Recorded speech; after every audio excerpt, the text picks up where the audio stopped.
इससे क्या है कि मुर्शिदाबाद हो गया, उसमें 3 लोगों की जान चली गई और 150 मुसलमानों के खिलाफ उस सरकार ने, जो सरकार अपने को मुसलमानों का हितैषी कहती है, जो कहती है मैं हूं ना, मैं ये बिल लागू नहीं होने दूंगी, उस सरकार ने 150 मुसलमानों को जेल में डाल दिया। ये चाहता क्या है देश में? खुद प्रॉपर्टी कब्जा करे बैठा है और मुसलमानों को सड़कों पे निकाल रहा है। सरकार से मैं ये भी अपील करना चाहता हूँ कि जितने लोग मुसलमानों को सड़कों पर लाने की बात कर रहे हैं, सबसे पहले इनकी प्रॉपर्टियों की जांच हो, इनके पास वक्फ बोर्ड की प्रॉपर्टियां कितनी है। देखिए, वो एक संवैधानिक प्रक्रिया है। जो लोग गए हैं, मेरी जानकारी में करीब 22 लोग गए हैं। 10 लोगों को मंजूर किया है कोर्ट ने कि भाई इस पर सुनवाई करूंगा। उनकी याचिकाएं उनको लगी होंगी कि हाँ भाई इस पर सुनवाई होनी चाहिए, और 15 या 16 शायद उसमें लगी है कि भाई सुनेंगे। ये एक संवैधानिक प्रक्रिया है जो होनी चाहिए।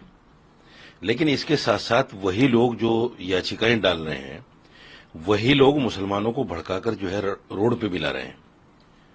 बराबर ऐलान कर रहे हैं कि साहब मुसलमानों उठो, उठने का वक्त है, तुम्हारे सर पे तलवार लटकी है और तुम्हारी मस्जिदों के लिए षड्यंत्र किया जा रहा है। ये इस तरह के जो भाषण हैं लोगों के, ये बड़े गैर संवैधानिक भी हैं और समाज को तोड़ने वाले, नफरत फैलाने वाले बयान हैं। इससे क्या है कि मुर्शिदाबाद हो गया, उसमें 3 लोगों की जान चली गई और 150 मुसलमानों के खिलाफ उस सरकार ने, जो सरकार अपने को मुसलमानों का हितैषी कहती है, जो कहती है मैं हूं ना, मैं ये बिल लागू नहीं होने दूंगी, उस सरकार ने 150 मुसलमानों को जेल में डाल दिया। जो मेरी जानकारी, वो ज्यादा भी हो सकते हैं।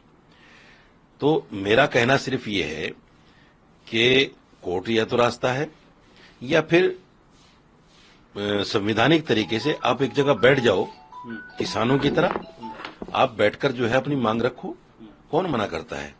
लेकिन मुसलमानों को, मेरे नौजवानों को, मेरे समाज के लोगों को आप सड़कों पर लाकर उनको पत्थरबाज साबित करने की कोशिश मत करो। उन पर टैग लगा हुआ है कि मुसलमानों पर कि ये पत्थरबाज हैं, दहशतगर्द हैं, आतंकवादी हैं। मैं उन पर से ये टैग हटाना चाहता हूं। मैं चाहता हूं कि मुसलमान समझें विपक्षी दलों की चाल को, और खासतौर से असदुद्दीन ओवैसी की चाल को, कि ये चाहता क्या है देश में। खुद प्रॉपर्टी कब्जा करे बैठा है और मुसलमानों को सड़कों पे निकाल रहा है। सरकार से मैं ये भी अपील करना चाहता हूं कि जितने लोग मुसलमानों को सड़कों पर लाने की बात कर रहे हैं, सबसे पहले इनकी प्रॉपर्टियों की जांच हो, इनके पास वक्फ बोर्ड की प्रॉपर्टियां कितनी हैं, और वो तुरंत इनसे ली जाए।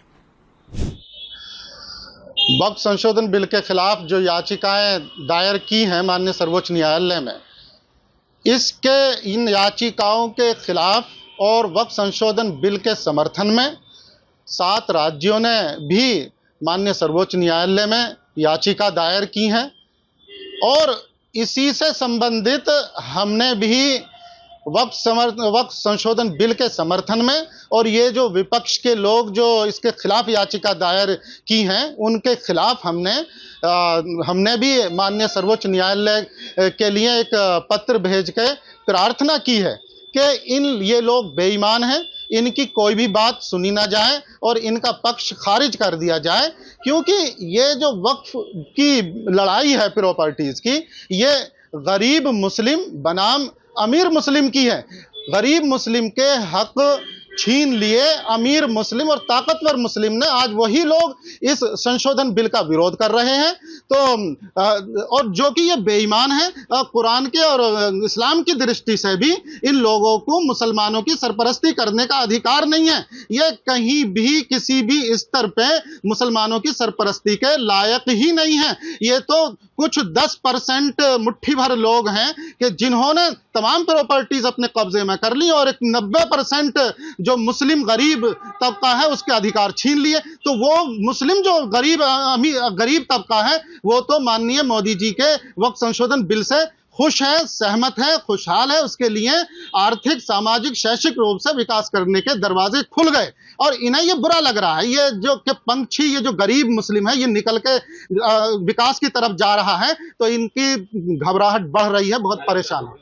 माननीय सर्वोच्च न्यायालय से हमें पूरी उम्मीद है कि गरीब मुसलमानों के हक की लड़ाई में ये जो अमीर मुसलमान हैं, इन्हें हार होगी और इनकी याचिका खारिज होगी। हम तो चाहते हैं कि इनके खिलाफ कोस्ट भी होनी चाहिए, और गुमराह करने और माननीय सर्वोच्च न्यायालय का टाइम खराब करने के लिए भी इन्हें कोस्ट भी होनी चाहिए।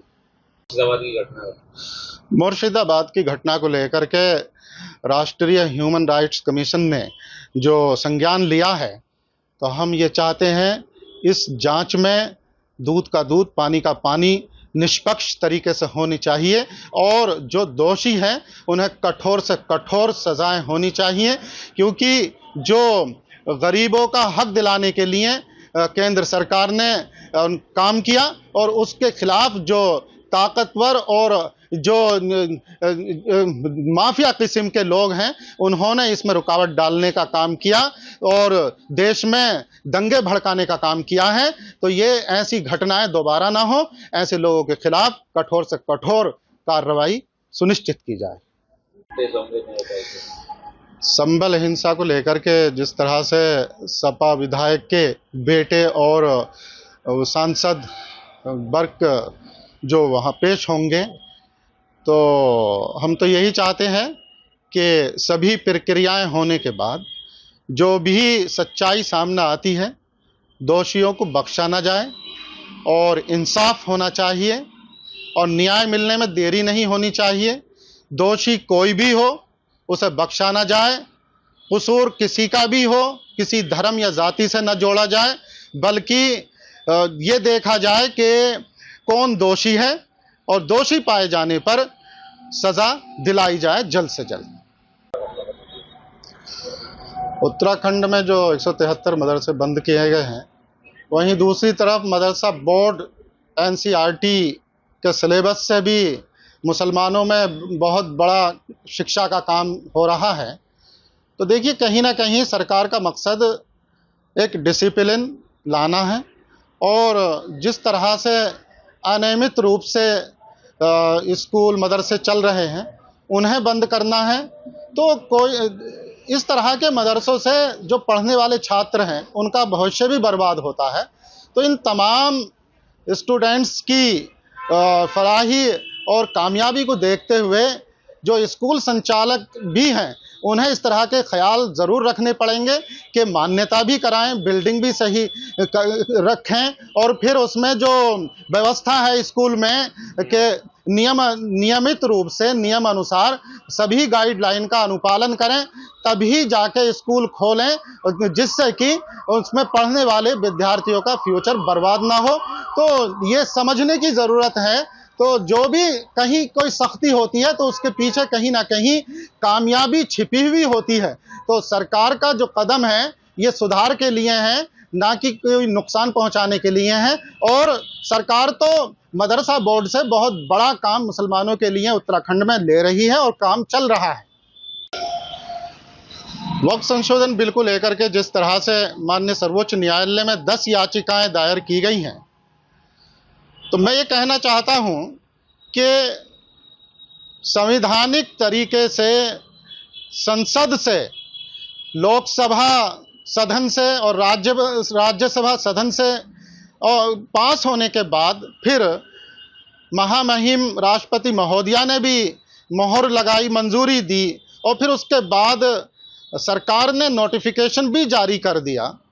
अब आकर के ये जो याचिकाएं दायर हुई हैं, तो क्या ये माना जाए कि इन लोगों को संविधान में विश्वास नहीं है? एक तरफ तो ये संविधान की दुहाई देते हैं कि संविधान पे हम चल रहे हैं और दूसरी तरफ संविधान के ही खिलाफ जा कर के ये काम करते हैं, विश्वास नहीं है।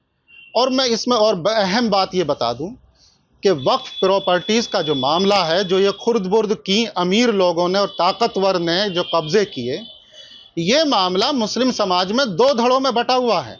एक तो वो है जो इसका हकदार है, गरीब और पसमानदा तबका है, जिसे इसके वक्फ प्रॉपर्टीज़ से फ़ायदा होना चाहिए था। एक वो तबका है जिसने इस वक्फ प्रॉपर्टीज़ अपने कब्जे में करके उसने खुद फ़ायदा लिया।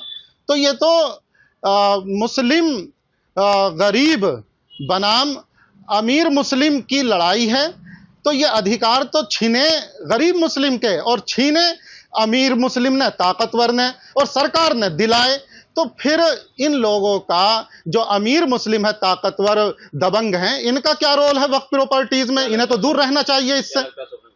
माननीय सर्वोच्च न्यायालय तो हमें पूर्ण विश्वास है कि इनका कोई भी पक्ष सुना नहीं जाएगा, इनकी याचिका खारिज होगी और बल्कि इन पर कोस्ट डाली जाए कि इनसे तो रिकवरी की जाए, जिन्होंने ये तमाम प्रॉपर्टीज गरीबों की इन्होंने अपने कब्जे में ले, जो कोर्ट का समय भी बर्बाद किया है, तो इन पर हर्जाना लगना चाहिए, कोस्ट लगनी चाहिए।